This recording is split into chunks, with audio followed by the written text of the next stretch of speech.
call also.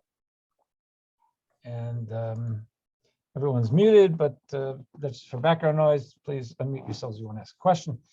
So here, the idea of, think about it as a crown. You know, a king or a queen is a crown, is a monarch, with or without the crown. Crown is just a piece of jewelry. I don't know. It's furniture, but the crown represents something, and the crown represents the royalty. And one, since having never been a monarch and having never worn a crown, but one could only imagine that the very idea of wearing the crown mentally puts the person, their psyche, in a place of feeling like they're a monarch, they're a queen, a king. Actually, my father, when he wants to tell someone at the college to, you know, step up to the plate and exercise authority, he'll say, in Yiddish, he'll say, "Put on your shtreimel," which is the fur hat. You know, it puts you in a place like, you know, it's not that you're wearing a garb that brings authority. I can only imagine that's what a crown. But here, what we're talking about more is on the human level. And you can see this within yourselves or not. It'll be interesting. Putting on jewelry that we see as exquisite and beautiful, and we're putting it on, and it's not something we wear to ShopRite necessarily. It's something that is it's an exclusive or unique for us, something very special. Putting it on puts us in a special frame of mind. So when the Torah says that at the Sinai experience there was this jewelry we were wearing, or after we lost the jewelry after the golden calf, the idea is that the spiritual jewelry doesn't mean the physical crown or a necklace. It means this idea of what jewelry would do, this idea, this uplifting dimension that's now been brought into our personality that makes us feel and act a cut above. So let's take a look at it here. The word for testimony, edus, in Hebrew is related to the word for jewelry, which is adeh, which did show up in what we've already read. Again, we didn't do the Hebrew, but it's there, which the Torah uses to refer to the crowns that people received at the giving of the Torah and had to remove after the incident of the golden calf. The Torah says it explicitly, that there was like this, and it kind of just blends in with the text. So and it's not its own verse, so maybe it kind of gets lost in what's being read, because it doesn't really make that much sense unless you flesh it out. It's they're at Sinai, and they're having this great experience, and there's some kind of jewelry on them, and then they have to give it up after the sin of the golden calf. So this is the idea of this spiritually uplifting perspective and attitude that came with being with Sinai. As a matter of fact, what just struck me is that Rabbi, the Talmud tells us that Rabbi Yehuda, one of the great sages of the Talmud, says about a few different things, how he looked at things in the world. And one of the things he says, he looked at his clothing. He said he looked at as mechanisms which brought him honor. It doesn't mean that in a shallow way, honor, but that he felt honorable. By putting on honorable clothing made him feel honorable. So the tabernacle and that honorable clothing and jewelry would be the same here. The tabernacle then is also called the tabernacle of the jewelry. So in that sense, it's not only the tabernacle of testimony, which means it is a tabernacle of testimony in the sense that it is testimony, open testimony to the idea that we have been forgiven the sin of the golden calf. But it is, if you want to use that word for testimony, edus, and read it through from a different angle, the mystical angle, with that word, I mean, it's the tabernacle of the jewelry. which this indicates that besides testifying to God's forgiveness, the tabernacle was also the means God provided through which the people could regain the spiritual heights and divine consciousness they possessed before the sin of the golden calf, those that God gave them when he first gave them the Torah. So one could say, okay, the Jews messed up. They spent a few months trying to gain forgiveness, to get another chance, get new tablets, because the first ones were broken because of what they did. And now God forgave them, and we have this building which testifies to the fact that God forgave the Jews. That's true. It's beautiful. It's kind of functional. If you want to read this in a different key, you say the Jews were at a very special spiritual place of connectedness, a spiritual place of being uplifted within themselves, so they could find their own connection with God. They felt their purpose, and they felt their connection, and they felt their soul. That is jewelry, and that the equivalent of what we're saying. So it's spiritual jewelry, and they got that gift as part of their signing experience. Once they experienced the tragedy of the golden calf and the loss of that idea, Scripture tells us, Torah tells us, they lost their jewelry, which means they lost that uplifting mindset. And now, when the Torah is telling us the tabernacle was made, and now it's made, it's done, this is the Mishkan of the jewelry. The Jews were able to regain that very spiritual mindset, that jewelry mindset, that spiritual uplifting perspective through the tabernacle. Similarly, now let's take this home.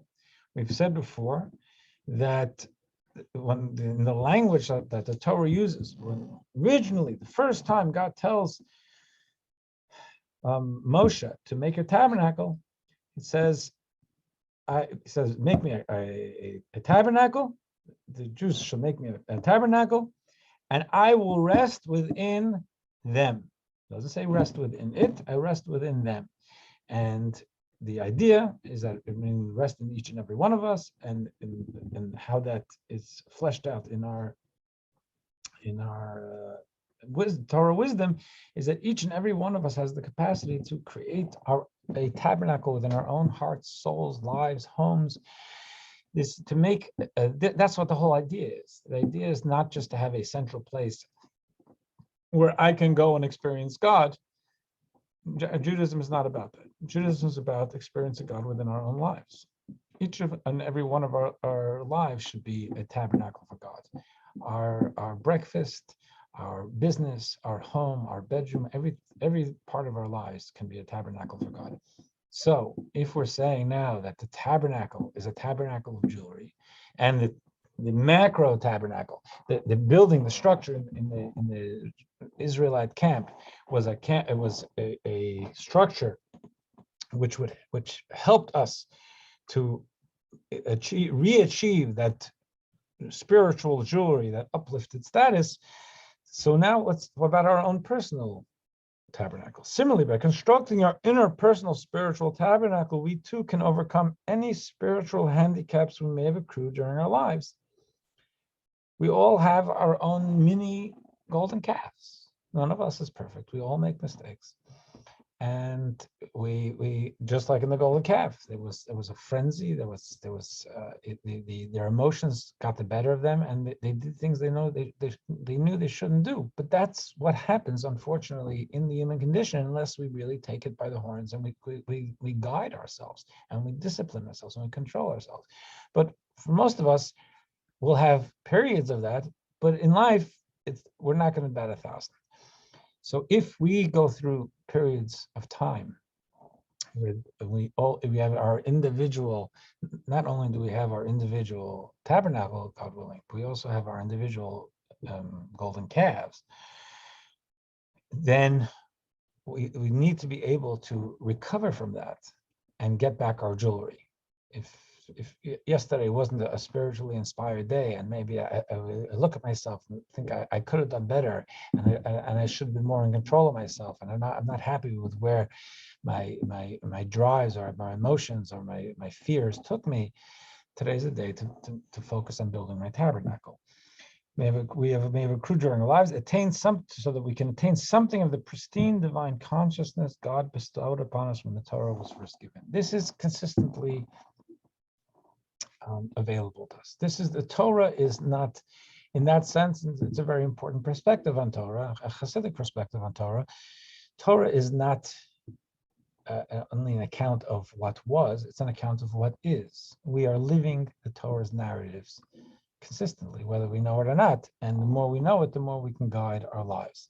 And the idea of God giving the Torah, even when we make a blessing every day for the Torah, it's in our morning prayers. When someone has an aliyah, they make the blessing. The language of that we make, the language our rabbis have passed for millennia of thanking God for the Torah is we say, Baruch Atah Hashem, thank you, blessed be God.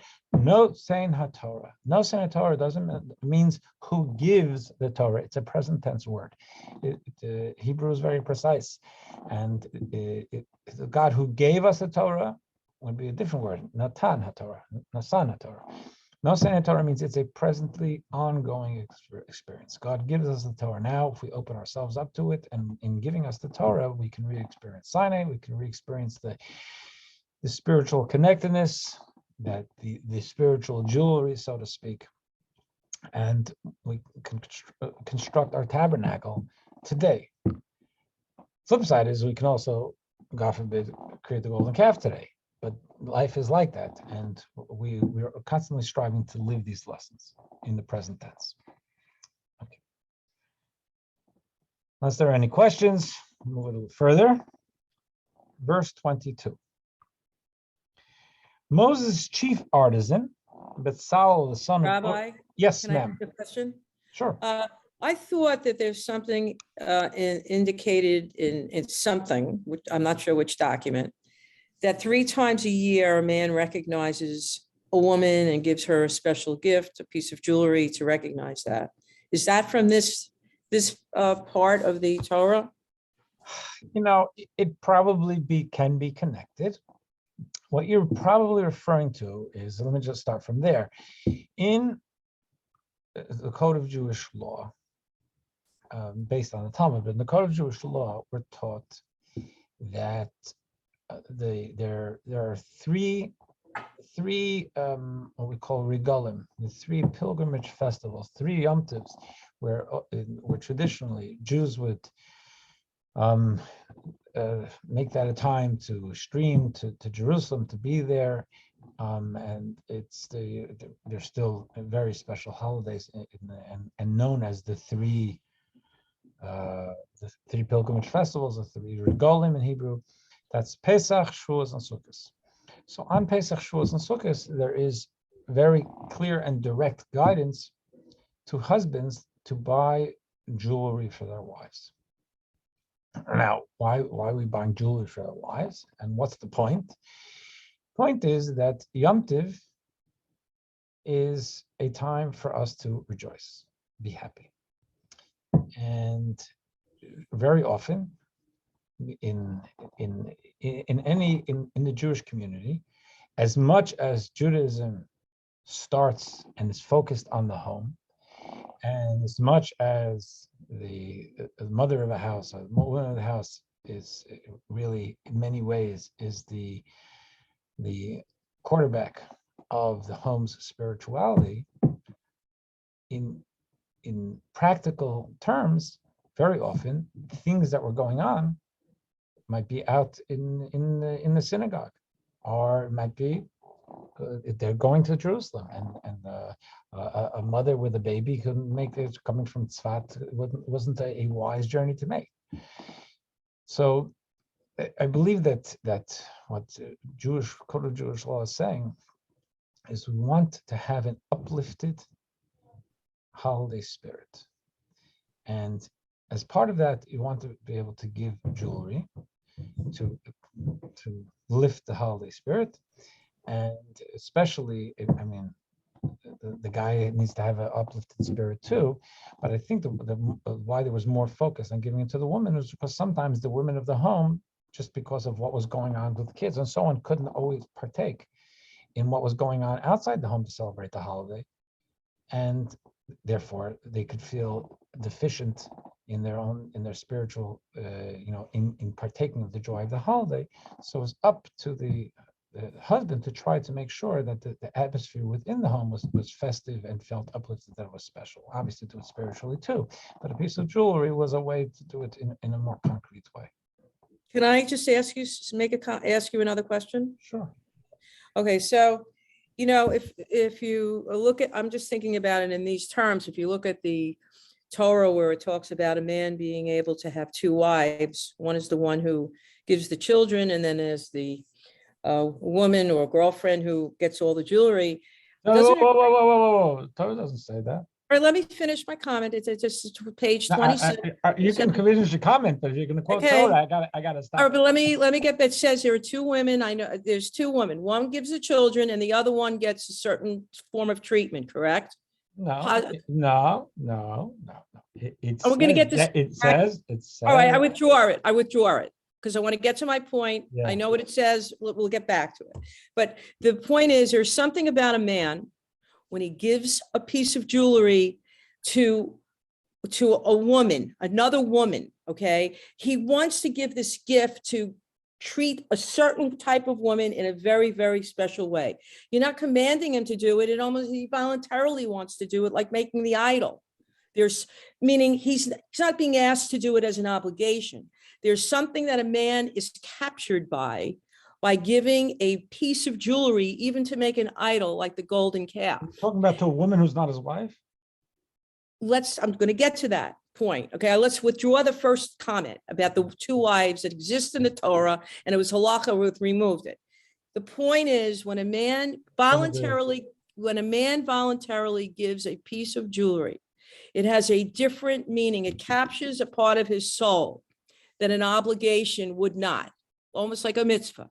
So what I'm saying is, maybe in giving the woman this piece of jewelry kind of captures the man's heart, that when he gives something like that to a woman, it shouldn't be by obligation, that there is something even within the relationship itself between a man and a woman who receives it on these beautiful holidays 3 times a year, that there's something that he and the woman need to understand, that when that obligation comes up, it shouldn't feel like an obligation. It should feel as if his wife is receiving, not being the idol, like the golden calf, but an honor that should capture a more meaningful relationship that the man seemed to have had at Mount Sinai when he made the idol. But Barbara, making the idol was like a violation of Torah, whereas fulfilling commandments is the fulfillment of Torah. I mean, I'm not a rabbi, I don't know, it's just my opinion.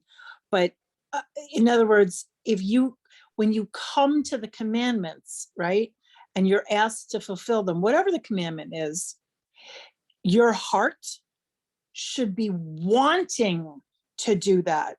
You shouldn't be feeling, as you fulfill a commandment, that you're being beaten over the head to force you to do something.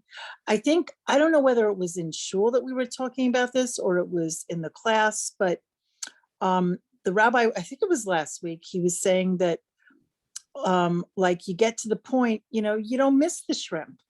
You don't want the shrimp anymore. You're really happy not eating the shrimp. You don't want veal parmesan. It's like you don't even feel like you're giving anything up if you get into it enough. And that's fulfillment of the kashrut, which is a commandment. So if you're into the commandments, it's a joy. It's not a noose around your neck. So if you understand them in that way, which I think you're going somewhere else. I think you want, but that's just my humble opinion. So Donna, I related to what you just said. I was 100% sure where Barbara was going with this, but I think that I was going to say something similar to what you're saying, which is that if someone, I mean, because I don't want to assume what Barbara asked, but I'll just say this as in fits. It fits. If not, then it's worth saying it anyway because it makes a difference. We all need to train ourselves and anyone within our sphere of responsibility, like our kids, into good habits, to good things. What we would hope for is that when I tell my kids as they're growing up, say please and thank you, that they come to a place where they mean please and thank you, and they don't just say it robotically. But first, I have to let them know what the proper action is, and then hopefully help them. Action I can do from outside. Sentiment has to come from the inside, but I can help poise them I can talk to them about it, but from the outside, I want to let them know what the proper function should be, and then they should hope that they get to a place where they want to have their mind and heart in gear with what their action is. If when my child gets married, and I tell them it's, your anniversary is coming up, you need to do something special for your spouse, I sure hope they don't go and just do something special for their spouse because dad told them to. That would be pretty horrible. But if they're not thinking of it, if their mind is elsewhere, if they're not sure, they don't know if I have reason to think that they're not considering the anniversary such a special mile marker because they had a wonderful vacation the week before or whatever, I want to give them that insight, say, well, this is special and it's the time to do something special. That if they do it robotically, that's a problem. It does not mean that that I shouldn't tell them what to do. I need to give them a signpost. I need to point them in the right direction. And I hope that they'll be spiritually mature enough and emotionally mature enough to understand they shouldn't do it just as an action, but they should do it as an outgrowth of sentiment and feeling.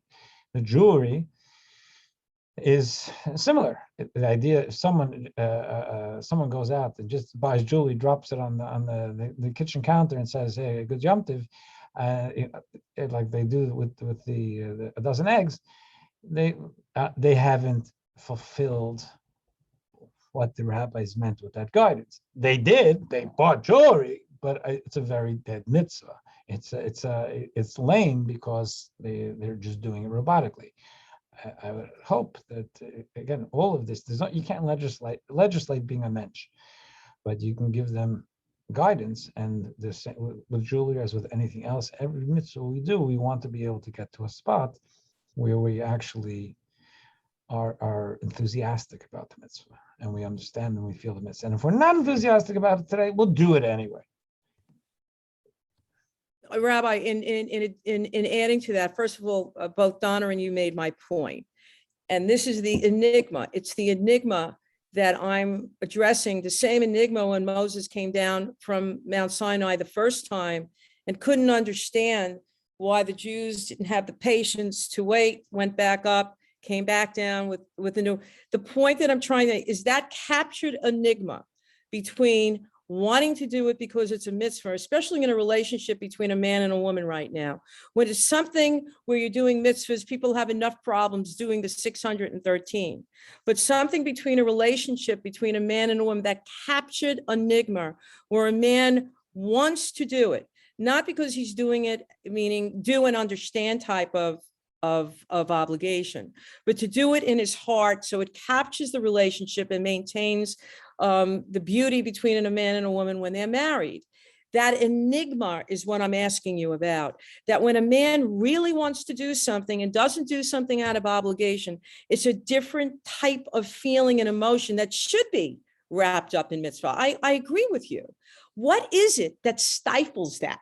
What is it that makes us need to be reminded to do well? That's a general, feeling. I don't want to do that. I want to get very specific here, because when you're talking about the jewelry and the 3 times a year to a woman, that's between the man and the woman. What would stop that enigma where the man would be captured by feelings? It's posing feelings. I understand making the idol, but what I'm saying is those emotions don't need to be directed to something that was evil, so to speak. Those emotions can be brought together between a man and a woman to actually heighten the relationship. Yes, it's opposing, but it's the feelings and emotions that I'm asking you about that would erase the obligation and create that wanting and need in a man. And I think God is giving us a message. God is telling us, listen, these emotions and feelings that went in the wrong direction, you don't have to feel obligated as a Torah. Those emotions and those feelings, if you can capture whatever that is, if the man and the woman spend that time cultivating it, planting it, treating it, whatever that is, Rabbi, that I still seek when I, go to many of these lectures that I hear from you, to make it real for the person rather than an obligation. Barbara, what do you mean by enigma? I'm slow. What do you mean by enigma? Couples have difficulty in understanding that feeling, making it real in their heart. It's an enigma in the sense that they can't reach the goal. And here it is. I look at Rabbi Herson, who's this wonderful rabbi who loves the Torah and has such wonderful insight. And people struggle with this captured feeling of beauty that could even make a relationship work. One of the most important relationships we have is, of course, with God, but the one that's captured here on earth is between a man and a woman. And this But piece, I'm thinking of the when you use the example of the idol in particular, like some kind of rapture or something that they felt, but I don't think it was a good one. I mean, I think that whole thing, Barbara, I'm trying to understand what you're saying. it was because made out of gold. The men gave their jewelry up, not the women. And that captured feeling that the men had to do it. Okay, whatever that was. I think it was out of desperation. They were terrified that Moses wasn't coming down again, that they didn't have a leader, that maybe they didn't even have God, or there was a distance with God. They were creating separation actually between themselves and God. And so I'm just trying to separate that. Like, I'm trying to understand when I ask, and what does enigma mean and all these things.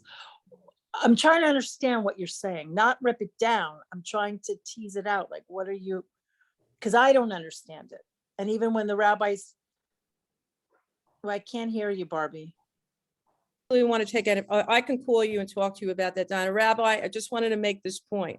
And the capturing, I'll call you, Donna, after the capturing of that feeling, that moment in time that allows someone to do something voluntarily. I understand, understand. I really do, Rabbi.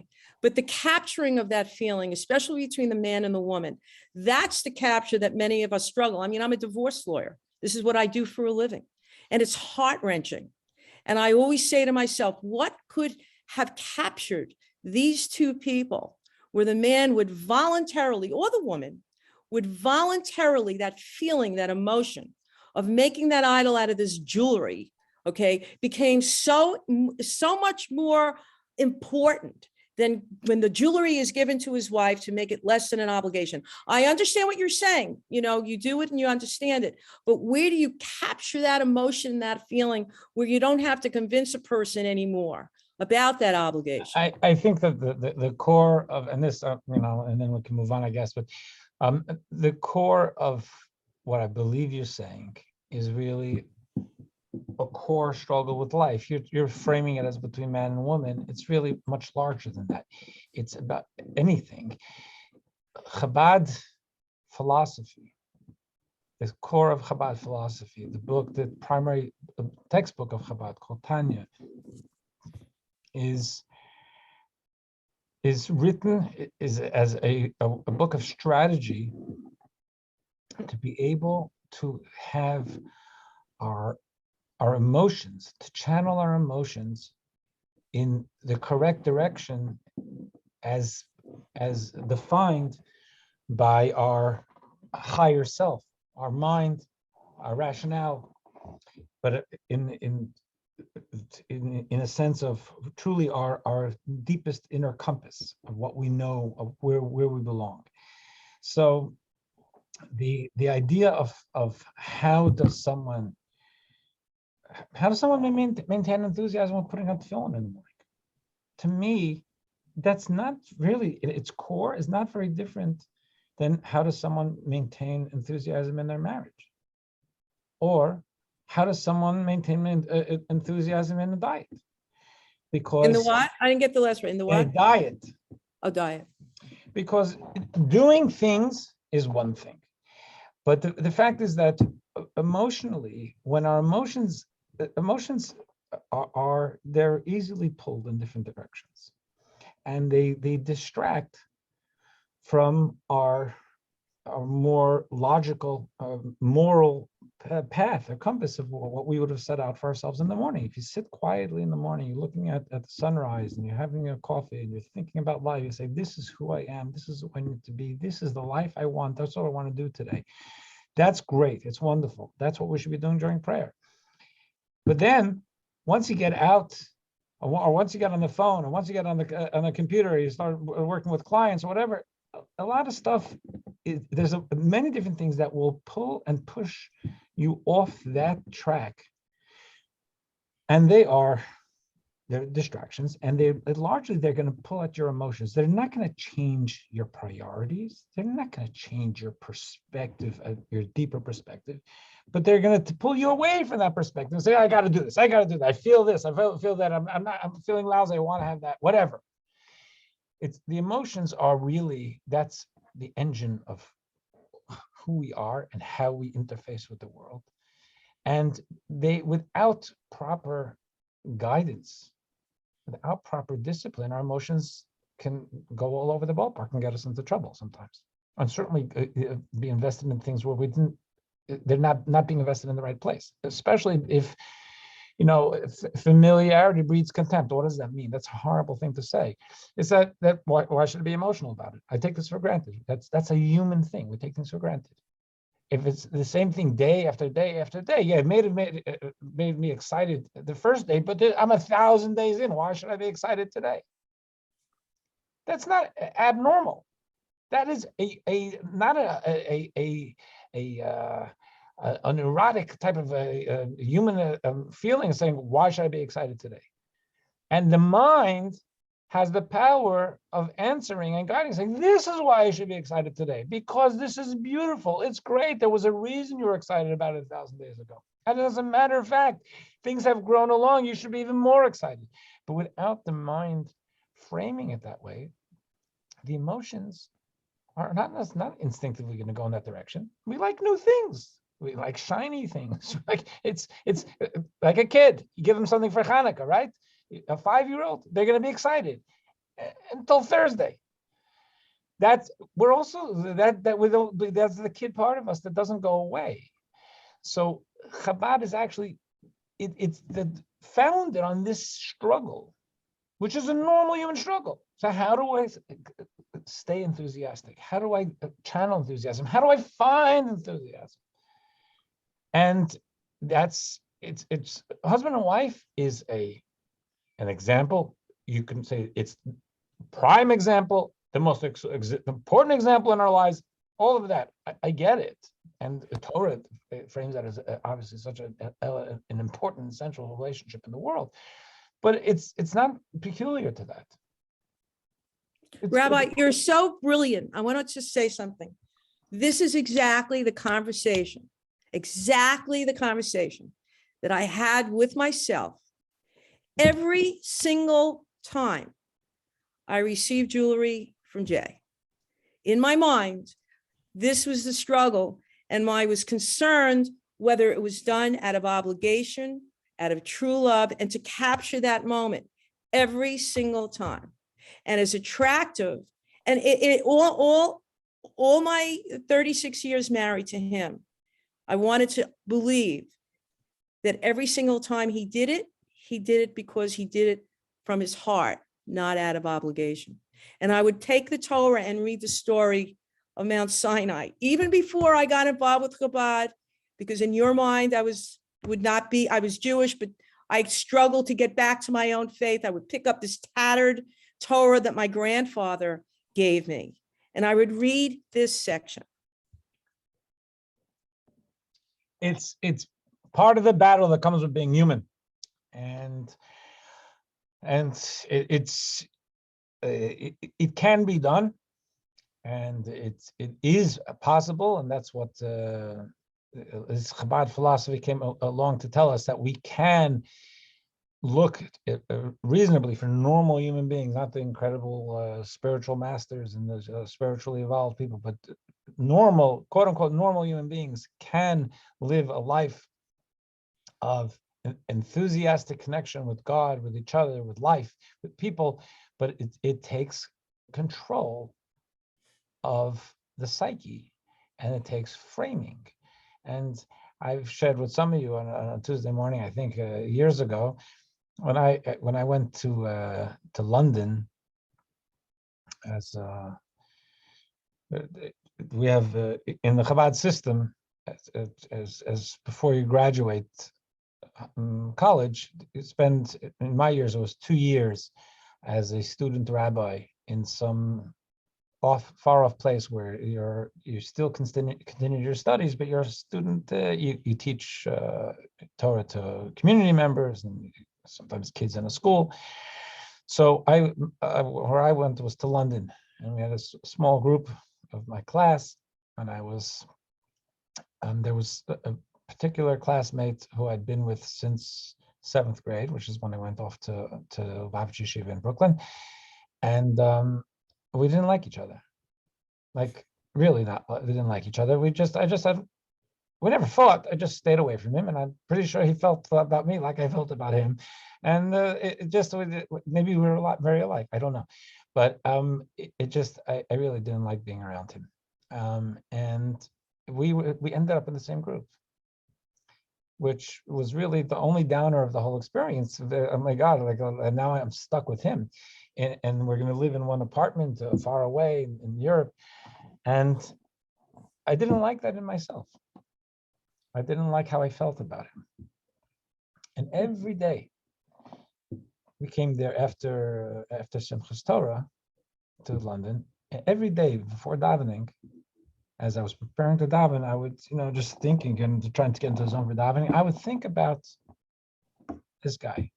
And there are a lot of Hasidic texts which talk about the oneness we all share, and the how to think about our fellow, even a fellow who has wronged us, or a fellow who hurts us, or a fellow who we dislike, whatever it is, and see ourselves as one body, with just all limbs of the body have the same blood coursing through, as a body of the Jewish family, or as a body of humanity. There's the soul blood coursing through us, and there's a lot about this oneness. And I think about him in that context, to be able to look at him and see him past what I didn't like about him, to be able to see him as my other limb, as my teammate, as another part of the, as part of me. And it would be nice after davening, I could look at him and I didn't have any, any instinctive negativity thinking about it, maybe even breakfast time. It would wane, but it would build over time, because I worked at it. And Purim time, remember I started some Torah. Purim, I actually volunteered to go to the north of England together with him, just us two, to go to a prison there to read the Megillah and to celebrate Purim with inmates. Years prior, I don't know what I would have done if I had to spend a day with just me and him. I don't know what I would have done. It was probably one of the worst things I could have imagined. But I volunteered for it because I felt I was in that spot. And you know something? We had a good day. We're still not best friends. I never became his best friend. But I see him. He needs something from me, he'll call me. If I need something from him, I'll call him. But there's not a twinge in me. He's just a guy. And if he needs me now, I'll go. I don't have an issue with him. Again, is he a guy I'm looking to have lunch with today? No. But I'm not looking to have lunch with a lot of the world. He's a guy. I lost the negativity. And that to me was a sign of how we could have, these things of where Hasidic thought wants to point us, where we can, our emotion, why I didn't like him, I don't know why I didn't like him. Maybe there are things dislikable in him. Maybe there's something in me. I saw something dislikable in him that I dislike in myself. I don't know. But the point is, I could have just relaxed, say, listen, I don't like him. That's it. I don't like broccoli. I don't like Ari. Fit. Or I say, I'm not comfortable with that. He's my fellow Jew. He's my classmate. He's a human being. I don't want to feel that way about him. And it showed me where I think this is one of where Hasidic thought really fundamentally wants to take us, is that we can shape our emotions through using our mind and putting our mind and our framing in the right place. So that goes for all relationships. That's on the negative, and also look and someone and say, boy, you know what this person means to me? I wasn't thinking about it because I haven't thought about it in a while because nothing specific happened. This person is huge to me. Rabbi, yeah. Can we clear up, just for me, whether there's the wife you love and the wife you're stuck with? There's no, the Torah talks about the framework of the life we should be pursuing. And sometimes the Torah will talk about what people did. Just because the Torah says people were raping, stealing, and pillaging in the times of Noah doesn't mean the Torah says, hey, you can rape, steal, and pillage. No, it doesn't say, the Torah doesn't say you do it, or that's a practice. It was done, and therefore, and this is how we respond to it. The idea of having one wife to have kids, another wife to, that's not at all a Torah value. And it never was a Torah value. It's never presented as a Torah value. It was a practice in biblical times to say of some people who they didn't want their beautiful wife to be marred by by pregnancy and the possibilities that went with pregnancy. So they had a child producing wife and their trophy wife. That's very shallow and selfish and horrible. The Torah never presents that as a thing that's done. Well, I know there was like the Rachel, Leah. No, Rachel Leah was not that at all. Rachel Leah there were two wives. Yaakov gravitated to Rachel. Yeah, it says Yaakov loved Rachel. And he wanted to marry her. And then his unscrupulous father-in-law smuggled into under the chuppah and hidden by a veil, the sister he didn't want to marry. So he didn't embarrass her, and they were husband and wife, and she's half of the Jewish people is Leah's children, but he didn't have the same love for her, at least as he had for Rachel. That's not again. That's also that is a model we're supposed to be emulating. So, Rabbi, all I know is I'm both of those wives in one person. And I got to start asking for a lot more jewelry. That's all I'm going to say. So, okay. Don't tell Ray, if you speak about this, blame it on Barbara, please, not me. For sure, Rabbi. No, I'm going to tell him that you said he has to give me more jewelry. It's all right, Rabbi. We'll all live through it. Got it. Okay, so let's just finish off these next two verses, and then I guess we'll start again in 24. It says, Moses' chief artisan, Bezalel, son of Uri, son of Hur, of the tribe of Judah, proved to be so insightful that even in those cases where Moses had not told him explicitly what God had told him to do, he intuited God's instructions on his own and had thus carried out all that God had commanded Moses. So this is an interesting thing that we find with the spiritual masters, that, and especially Abraham and Sarah, Yitzchak and Rivka, that they were told to do certain things, but they intuited because they were so close to God. It's like when you're close to a person. They don't have to tell you what they need. You get the feeling of what they need. So again, this is God, not a person, but I guess that's the greatest approximation we could find within our human life, that there was able to intuit God's instructions. With him was Oliav, son of Achisamach, of the tribe of Dan, a craftsman and weaver, and an embroiderer in turquoise, purple, scarlet wool, and in linen. So this is, we're up to 24. 24, I was going to discuss a little bit of something that's in there. So, well, you know, at least I'll read it, and then we can go forward with explaining it next time. To demonstrate how Moses was in charge of the entire process of constructing the tabernacle, the Torah now gives some examples of the quantities of raw materials the people brought to. All the gold that was used for the work in all the holy work, that is, the gold of the wave offering. There was a wave offering is something that we find in the Torah that literally sometimes there was an offering that would be waved, picked up and down. Came to 29 talents and 730 shekels of the sacred shekels. This amount of gold was not enough for all the gold that was needed in making the tabernacle's components, so Moses, who was exceptionally wealthy, made up the difference from his own funds. Okay, we'll go more with that next time.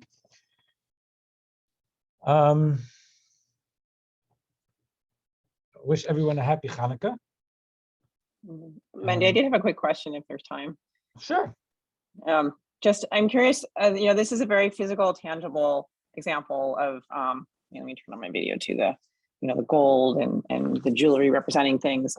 And I'm just trying to read into, how this plays out in perhaps non-material terms. So going back to our general discussion sparked by Barbara, if a man wants to express or has this feeling, right, and he wants to express to the woman, I mean, for one thing, a man's not going to give jewelry to someone he doesn't like. I mean, whether or not he loves the person as much as he should, whatever that means, at least you can know that the person doesn't dislike you.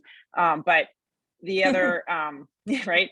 And part of it, I think also the commandment of it or the custom is that even if you don't feel like it, you need to do it. Like with the weekly Eish Chayil singing, I can't say that we're always we're usually, happy to do it, but occasionally there might have been a kerfuffle before Shabbat and, but he sings it anyway and it's, it helps. But the thing about this specific jewelry and gold is that I've told my husband that I have a little bit of jewelry and that's enough and I don't need more. And I'd rather have a vacation or something.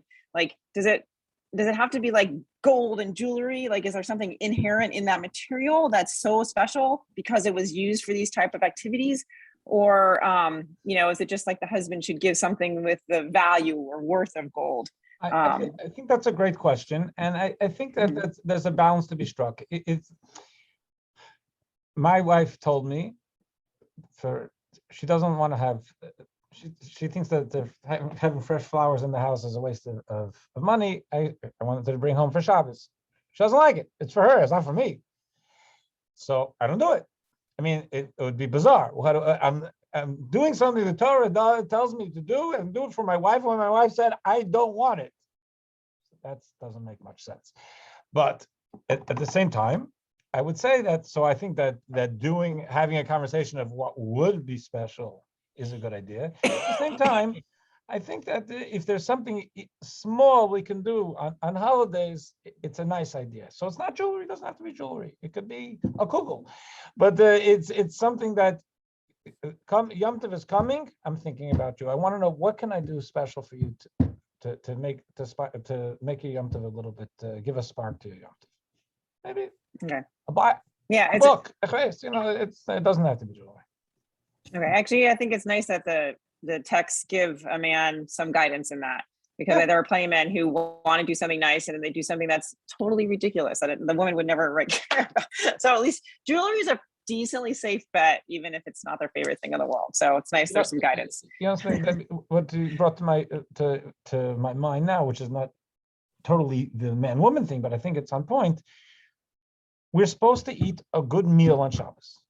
We're supposed to eat a good meal on Shabbos because we're supposed to enjoy Shabbos, not only spiritually, but physically. In order for my body to have physical enjoyment, to be in sync with my spiritual enjoyment, I'm supposed to eat. And it says meat and wine, whatever. The Code of Jewish Law asks, what happens if someone who is distressed And they want, their pleasure will be in fasting right now, because they're going to feel that fasting is going to make them feel, I don't know, to me, fasting doesn't do anything great for me. But the idea is that they're going to feel more, that's going to address their spiritual anxiety. And they want fasting to be meaningful to them. They want to fast on Shabbos. That's going to be their pleasure. They're supposed to fast Shabbos. Then they have to fast another fast to atone for for fasting on Shabbos.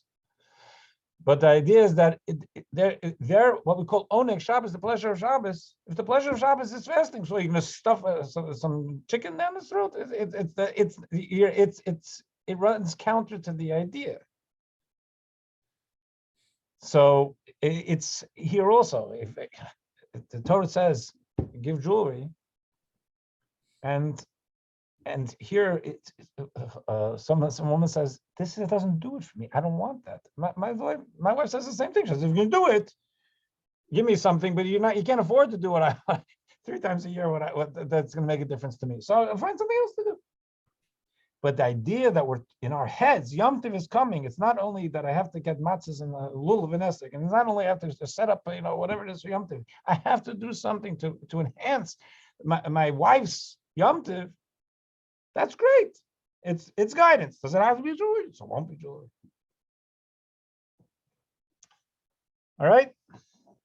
Thank you. Happy Hanukkah. Happy Hanukkah. Happy Hanukkah. Thank you. All right, happy Hanukkah. Thank you, Rabbi. Thank you. Thank you.